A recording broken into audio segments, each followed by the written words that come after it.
that's when he knew he fucked up.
And hello fellow tankers, Space Bandit here with another episode of World of Tanks, and today guys we are back in the E50.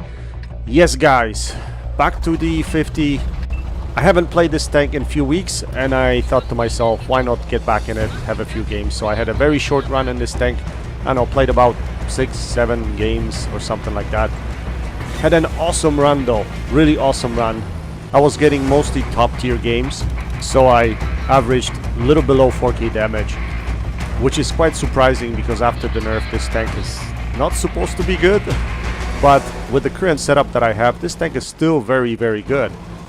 So I'm pretty much using all the gun perks for the crew, stuff like smooth ride, snapshot as far as skills are concerned, and for my equipment I'm using gun rammer, gun laying drive and third stabs, and this pretty much optimizes the gun performance for this tank. Now if you really want to, you could still throw in combat ratios into that to see if it makes things better. It would probably shorten down the reload a little bit, but I don't like spending credits, so I don't usually use that on my tanks. I know lots of Unicams do, but I don't. It's just, I'm cheap.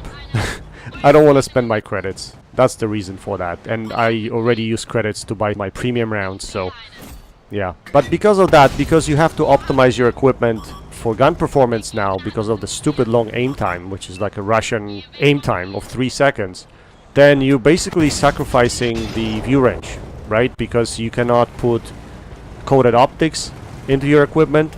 Then what you need to do is make sure your crew is trained for recon and situational awareness. That's all you can basically do, and even with that, this tank is gonna lack now with respect to view range, so beware of that. So let's get into the game now.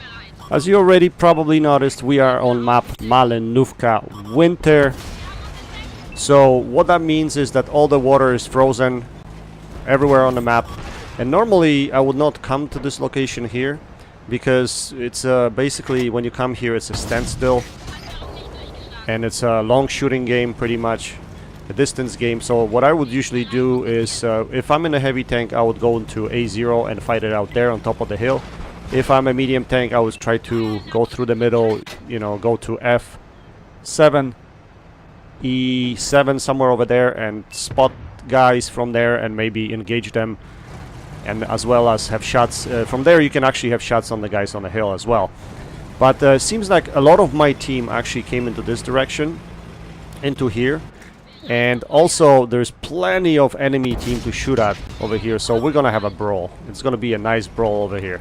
So right now I'm kind of staying in the background. I don't like to overcommit early in the game, because if you overcommit like these other tanks, like this tank destroyer on the left, that's deep at H1, it's you're basically gonna die, because these guys around the corner, they're gonna try to come out and basically take you out of the game. The closest target that's there is gonna be taken out of the game, right? So I basically like to hang around the background a little bit, get some shots of damage here, and as you can see, I'm targeting this T-34. He doesn't seem to be moving. He thinks his turret is invincible, but it's not. Once you load APCR rounds, you can actually penetrate this side of his turret. Not with standard rounds, but with APCR rounds, I was able to. Now here we're gonna go for T-54, and the problem with T-54 is they can't side scrape. They have this area in between the tracks and a hole that you can easily penetrate. So that's what I was targeting. And they're pretty much shooting at my turret. That's the weak spot because they cannot penetrate my side, definitely. So they're firing APCR rounds at this point, or premium rounds. Here is a bad shot on a Trinity. Unfortunately, you can't penetrate those tanks in the side. As you already probably noticed, all the mercenaries are really hard to penetrate in the track area because of the spaced armor. So T95 shows up, which is great because he's gonna block him here on this side. So unfortunately the Reds are slightly winning on this side, so I think they're thinking they can roll over us, but T95 showed up just in time. It's timing thing, guys, and it's actually gonna help us clean this side up. So I'm gonna just focus this ISM right now because he's exposed. I'm taking what I'm given, basically. I'm gonna put some shells into him. I was thinking about tracking him, but I decided not to because I was spotting him anyway, so I was getting all the spotting damage. Now our T95 goes down, so now we're gonna have to try to figure out how to engage these guys. So I decided to go over the top because there's no one else over the top. Quick snapshot at the T54. Unfortunately it bounces. He pokes over way too much, overexposes himself, and he's gonna die right now because of that. That wasn't very smart on his part. And now it's just the Trinity and the tank destroyer, Russian tank destroyer. So we should be able to take him out of the game. We're gonna go around the tank destroyer, object 704. We're gonna put a shell into his side. And with E50, guys, what I noticed is clutch braking is a must. You have to use clutch braking because this tank turns very, very sluggish, and because of that I use handbrake a lot. And look at that speed. This tank can go, guys, 60 kilometers per hour. You have a light tank speed in a medium tank's body, and that armor of E50 is just fantastic. And that's something you're not gonna get at tier 10 with E50M. E50M got nerfed a while ago, and the speed on that thing is so bad right now. It's so sluggish. I used to have E50M, and I think I actually still have it in my garage, but I don't play it anymore. It's been nerfed to ground, just like this tank here. Although I think E50 is still a lot more playable right now than E50M is. So I think at some point Wargaming needs to think about buffing E50M, because right now you don't see many of those tanks on the field at all. Anyway, so we're rushing for the last shots of damage here, and here you're gonna see, and we're gonna showcase E50's gun accuracy, and which is absolutely incredible. So you can see this heavy tank is sitting on the hill. He's about 500 meters away. I hit his track, no problem. So first shot goes in, second shot, we line it up. Is it gonna go in? Of course. It's E50, guys. And the third shot is going to be ridiculous. Now here I'm checking if I can get shots at the tank destroyer, but I can't. So look at this shot here. This is ridiculous. Boom. Unbelievable. This gun is just fantastic. And no matter what anybody says, I still love this tank. And this is my most favorite tank in the game. I have to say, E50 is my most favorite tank in the game. And I don't think there will be another until they completely nerf this thing that is not playable at all. Even though it's not supposed to be playable now, although it still is. As you can see, I just proven it here.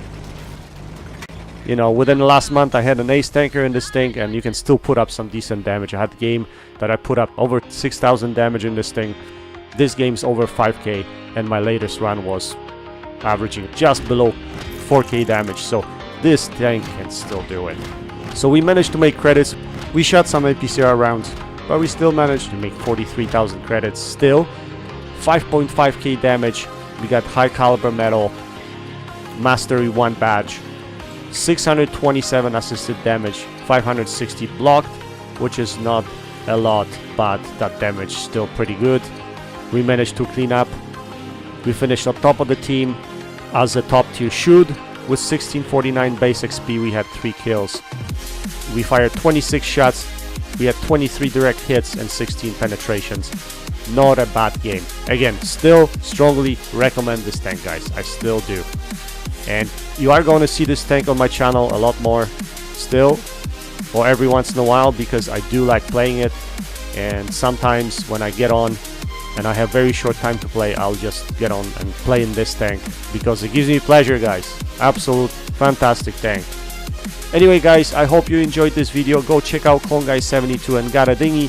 Links to their channels are in the description section below. That's it for today. Until next time, happy tanking, Space Bandit checking out.